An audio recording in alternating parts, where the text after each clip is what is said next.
Hi everybody, it's Rachel from Sage. How are you today? I hope you're really well. Oh, hair disaster. Anyway, I've been out in the garden, so, whatever. I'm going to do two looks today, one on each eye. Are you sick of green yet? I don't know. I'm not. just putting that out there.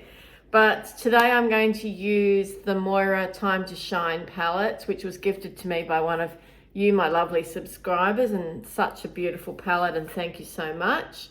Absolutely love it, and I use it quite a lot, as you can see. It's just beautiful, the whole thing, the packaging. It looks like a book, like a spell book or something. It's lovely, and the quality is really good. So Moira Shadows, I've got two palettes of Moira, and the quality is amazing. So you can buy Moira palettes in Australia from Discount Beauty Boutique. Their shipping isn't great. I'll just warn you about that. Just make sure you keep watching your tracking on your emails with them. But the prices are pretty good. So yeah, we're lucky to be able to get Moira at all, really, because a lot of countries, I don't think, do get the range that we get here. The other palette is this one. It's an old favorite. I don't think it's a favorite anymore. Miss Claus, Santa's Daughter is Here to Slay, the Lit List. I bought this, I don't know how many years ago now. It is a Christmas palette. I have hit pan and nearly hit pan in a number of shades. That one. This red coral is one of my favorite shimmer shades of all. Now, I'll give you a heads up. This palette is on the chopping block to be decluttered, even though it's BH. Yes, I know, shock horror. But I think I'm pretty well done with it. I will probably try and depot some of my more favorite shades out of here that I'm still using. But a lot of them I just don't like. Like this black, you can see it's made a mess of the rest of the palette. This is not, in my opinion, the best BH quality. The Blueberry Muffin, Avocado Toast, that sort of travel series they did, and the travel series they did with Hanging in Hawaii and Lost in Los Angeles, and Switzerland, and the Paris one, oh, superb. They are the great BH quality. I don't think this is as good. But I'm going to use it today, and I'll be leaning into greens, of course. So let's get into it. And please excuse my eye. It's fine, there's no pain there. It's just that with my hay fever, I sneezed a little too hard and burst some blood vessels, but all will be well in time. So I'll do the Moira on this side, and I'm going to start with the shade Limelight, this very light shade in the corner, almost white, just to buff all over the lid and even out any uneven skin tone there. I have primed my lids. I've gelled my brows, but I haven't filled them in yet. So you can see there's a decent amount of pigment there, even in that light shade. The coverage is good. That's the thing that this other palette lacks, really, is one of those sort of shades. The one that I have used, and you can see I've hit significant pan on, is that one. So I might just go in with that now. See, this one here looks like it would be a evening out shade, but it's actually not. It's a satin matte, so it leaves a sheen, and you can't detect that in the pan necessarily, but when you swatch it, it's very creamy. And see, look, there's a sheen to it, which is nice, but if you're trying to do an even skin tone matte look, not what you want, of course. Okay. Right, so leaning into a warmer tone now over here. The center shade in the Moira palette is called Just in Time. I use this a heck of a lot. Now I'm just going to quickly contour with it up here. Bring a bit of warmth in. Because I have a neutral undertone, that's why I can sort of get away with mixing cool tones and warm tones. I mean, you can wear whatever colours you like, but if you're thinking about what suits you best, you know, think about your foundation. What does your foundation say? Does your foundation say it's got a neutral undertone or a warm undertone? Usually that means W. Or a cool undertone, usually denoted by a C in the number description of it, except for MAC. MAC's weird. Anyway, they do their own thing. They seem to have gotten away with it for the best part of 40 years, so go them. Now I'm going to go in with, see, there's quite a few good greens in here. There's that one, that one, which I adore. And there's a greenish hue to that bronze there. But I'm going to go in with this really delicious olive today. And I'm just going to put it all over with the same big fluffy brush.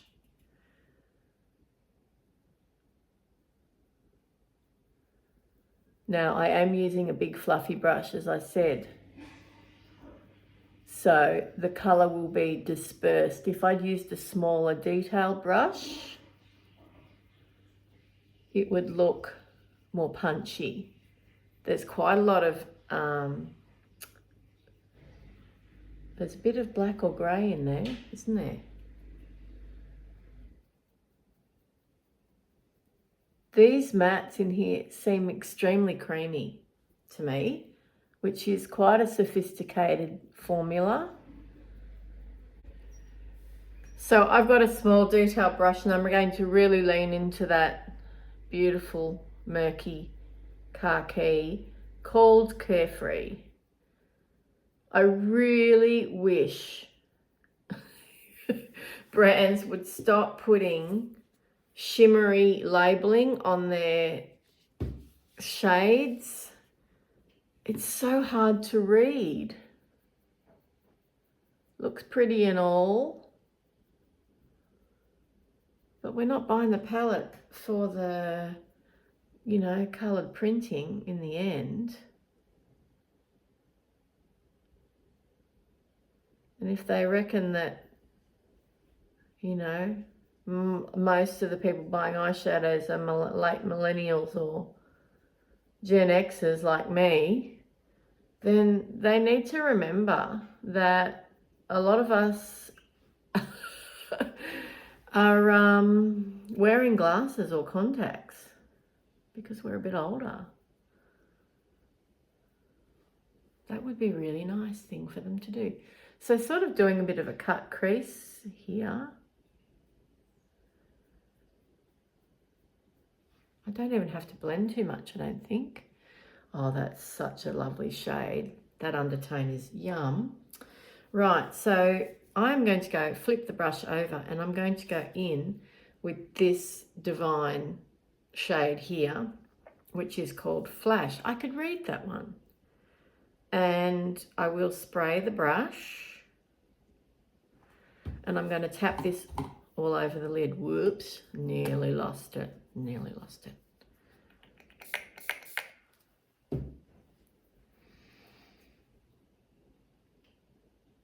Oh, that is wonderful.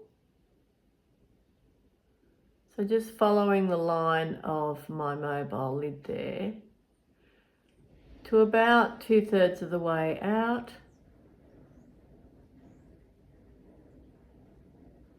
I am taking it all the way in to the inner corner. Isn't that just superb? Let's tap a bit more on the center.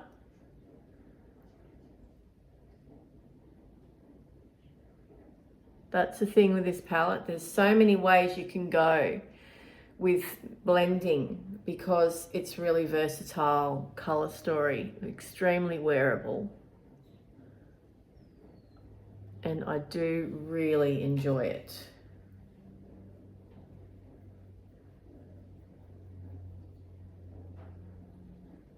You know I love Moira. pretty much everything Moira I have used, I have loved. Not everything, but nearly everything. And I've tried a lot of Moira products, makeup and skincare. I'm currently using a Moira eye cream. I don't know how many Moira eye creams I've gone through now. The purple and white tube. It's K-Beauty. That's the thing. The quality is, even though it's an American company, they make their products in Korea. And I think the labs in Korea are just up a notch, up a notch. And the rest of the world is now realizing how amazing K&J Beauty and C Beauty really is. That's pretty much it for that eye. I might pop a bit of sparkle twinkle on the center lid and maybe on the inner corner. Yeah, let's do that. Let's put a bit of, I'll put a bit of All Good, which is that greenish bronze here. Just a wee bit. And wrap it around the eye like so. I mean, this is just extra. This is not, you know, really mandatory. But then I'll put this beautiful wet shade. Yeah, it's nice. That one I just used was called All Good. And the one I'm about to use now, and I'm going to use it with my finger, is called Spiced. Now this does have a little bit of kick up to it, so I may have to spray. But we'll see. Isn't that divine? Look at that. The gloss in it. That's really high level of pigment, you know, for this price point. I will say I do get a bit of fade during the day. So, you know, I always use an eye primer anyway, and that does help that decrease, but just letting you know, going on, first application is like high end indie makeup capacity, but does on me tend to fade. So that's the Time to Shine palette with this beautiful green look, which I wear a lot. Okay, this is the sort of thing I wear on the daily. This, not so much, as you can see why. It's a Christmas tree, but I love Christmas trees. You already know this. I love Christmas. You already know that too. So let's dive in. So I'm going to basically delete or skip through the footage of me doing the BH Miss Claus Lit List palette.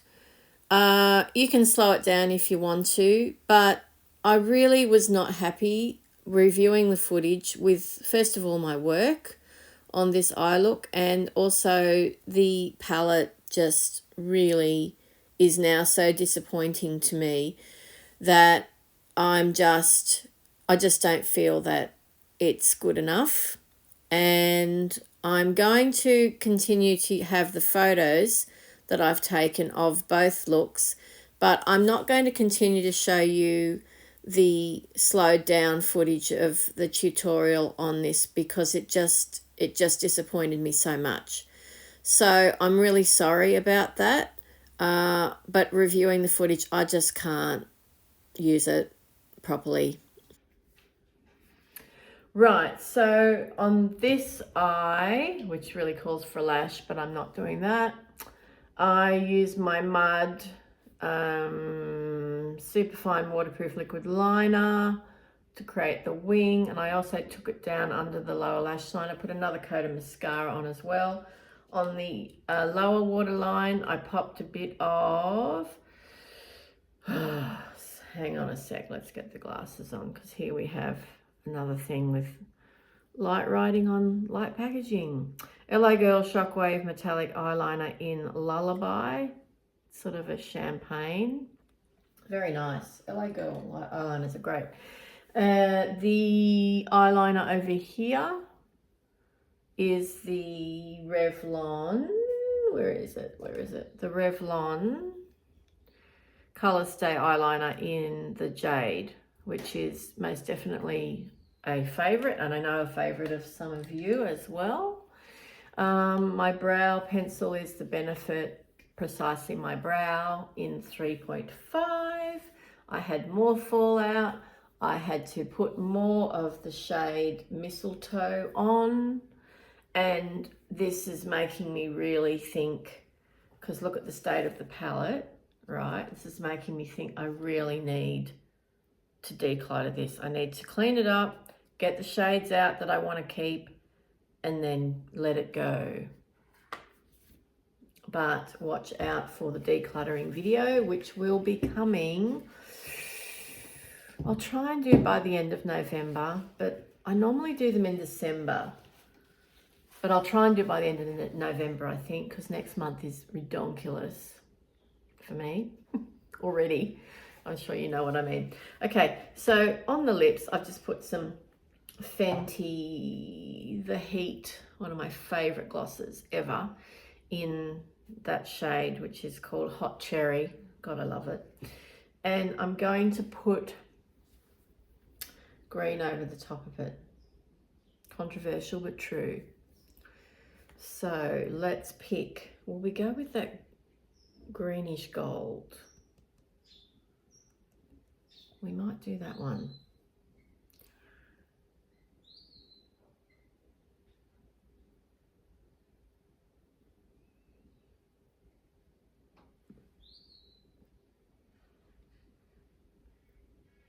That looks a bit fun, doesn't it?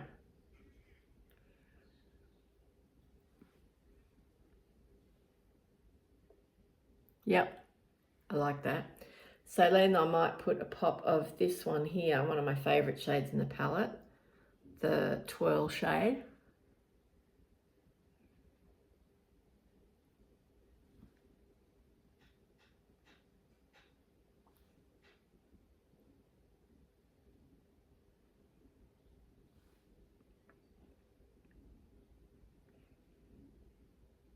Cool it down even further. Okay, I'll go and fix my hair. Here's the finished look, and this is so annoying. Look what I just did. I was just picking up my Revlon blush in Naughty Nude 006 and I dropped it and it's broken and the lid came off. And I don't know if it's going to go back on. If you know, you know. I just attempted to put the lid back on and the whole thing fell on the floor. And now it's gone. Duh, duh. I hadn't even had it that long. I'm a bit sad. Anyway, so that was mixed with the Moira Signature Ombre Blusher in Orange Blossom, which I've loved for years, and the packaging has never failed me. Still got the embossing in there after all this time. So here are the finished looks. I think I might wear this one for school photos next week. I really like it. This one I don't like so much. I don't think it's my best work. So I'm sorry about that, but I tried, and I tried to sort of do something with my hair that looks a bit Linda Evans-ish. Those of you of a certain age will know who I'm talking about. Okay, have a wonderful day, and thank you so much for watching. I'm now moving into the Blue Purple series, and I will see you again soon. Thank you so much for watching. Bye for now.